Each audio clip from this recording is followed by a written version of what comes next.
દિયોદર સામૂહિક આરોગ્ય કેન્દ્રના ડોક્ટરની મનમાની ચૂંટણી અધિકારીને રજૂઆત કરાઈ। બનાસકાંઠા જિલ્લામાં સૌથી લોકપ્રિય કહેવાતી દિયોદર રેફરલ હોસ્પિટલમાં ઘણા સમયથી ડોક્ટરોના મનસવીપણાના કારણે અનેક ફરિયાદો ઉઠી રહી છે, જેમાં ફરી એક વખત દર્દીઓ અને મુલાકાતીઓ સાથે ડોક્ટર દ્વારા ગેરવર્તન કરવામાં આવતું હોવાનું સામે આવ્યું છે। લોકસભા ચૂંટણી વચ્ચે દિયોદરના સામૂહિક આરોગ્ય કેન્દ્રમાં ફરજ બજાવતા ડોક્ટર પર અનેક સવાલો ઉઠ્યા છે। ત્યાર જાગૃત નાગરિકો દ્વારા ડોક્ટરની બદલીની માંગને લઈને ચૂંટણી અધિકારીને રજૂઆત કરવામાં આવી છે। દિયોદર સામૂહિક આરોગ્ય કેન્દ્રમાં તાજેતરમાં સ્થાનિક ડોક્ટરની નિમણૂક કરવામાં આવી છે, પરંતુ ઘણા સમયથી સામૂહિક આરોગ્ય કેન્દ્ર ખાતે ફરજ બજાવતા ડોક્ટર દ્વારા પોતાની મનમાની ચલાવવામાં આવી રહી છે, જેમાં સારવાર અર્થે આવતા દર્દીઓ અને મુલાકાતીઓ પણ હેરાન પરેશાન બન્યા છે। જેમાં ગત રાત્રિના સમયે રૈયા ગામે મારામારીની ઘટના બનતા તેમના પરિવારજનો પણ સરકારી દવાખાને પહોંચ્યા હતા, જેમાં ડોક્ટર દ્વારા દર્દીઓના પરિવારજનો સાથે પણ ગેરવર્તન કરવામાં આવતા ભારે રોષે ભરાયા હતા, જેને લઈ દર્દીઓના પરિવારજનોએ દિયોદર ચૂંટણી અધિકારીને લેખિતમાં રજૂઆત કરતા સામૂહિક આરોગ્ય કેન્દ્રમાં ચાલતી લાલિયાવાડીથી પ્રાંત અધિકારીને વાકેફ કરાયા હતા, જેમાં રેફરલ હોસ્પિટલમાં આવતા દર્દીઓને પૂરતી સારવાર મળતી નથી। નાની મોટી બીમારીમાં સારવાર લેવા આવતા તમામને સરકાર દ્વારા ફ્રીમાં આપવામાં આવતી દવાઓ, લેબોરેટરી જેવી ગુજરાત સરકાર દ્વારા આપવામાં આવતી સેવાઓના બદલે સ્થાનિક ડોક્ટર પોતાના લાગતા વળગતા પ્રાઇવેટ મેડિકલની દવાઓ લખવી પ્રાઇવેટ લેબોરેટરીઓ સાથે સાઠગાંઠ હોવાની પણ લોકમુખે ચર્ચાઓ સાંભળવા મળી હતી।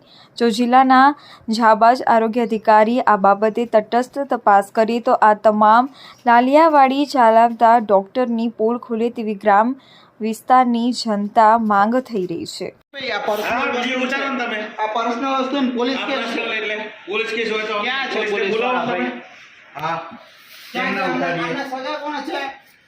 અમને સગા કોણ છે? આ જેવાને બોલાવો ને તમે અહીંયા આવો તો પહેલા અહીંયા આવો।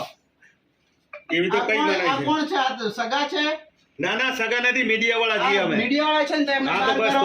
આ તમારા વ્યક્તિનો, તમારા ઘરના વ્યક્તિનો તો અમે ઉતારીએ છીએ। અમને કોણ ના પાડે? કઈ રીતે લીધી છે? ના ના નથી લેવાની ના, સરકારી હોસ્પિટલ છે। સરકારી હોસ્પિટલ છે પણ અહીંયા બધું ના થાય। હા વિડિયો ચાલુ રાખો છે અમારે। આ વસ્તુ પ્રાઇવેટ હોય, એમની પ્રાઇવેસી હોય। પ્રાઇવેટ વસ્તુ છે સર। આ ગવર્નમેન્ટ સર, ગવર્નમેન્ટ દવાખાનું છે।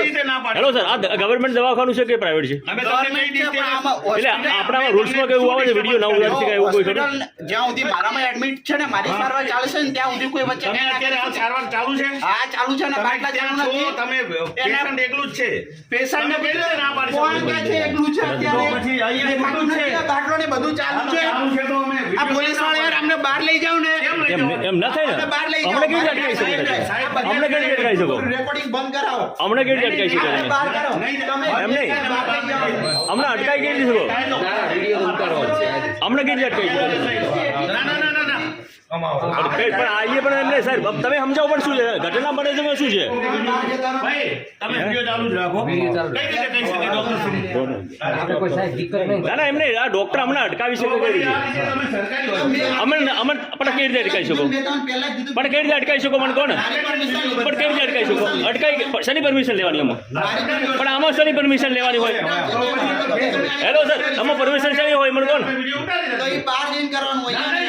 બહાર એટલે એમ નહીં એને આજે હુમલો થયો છે માણસ, એ ઘાયલ છે।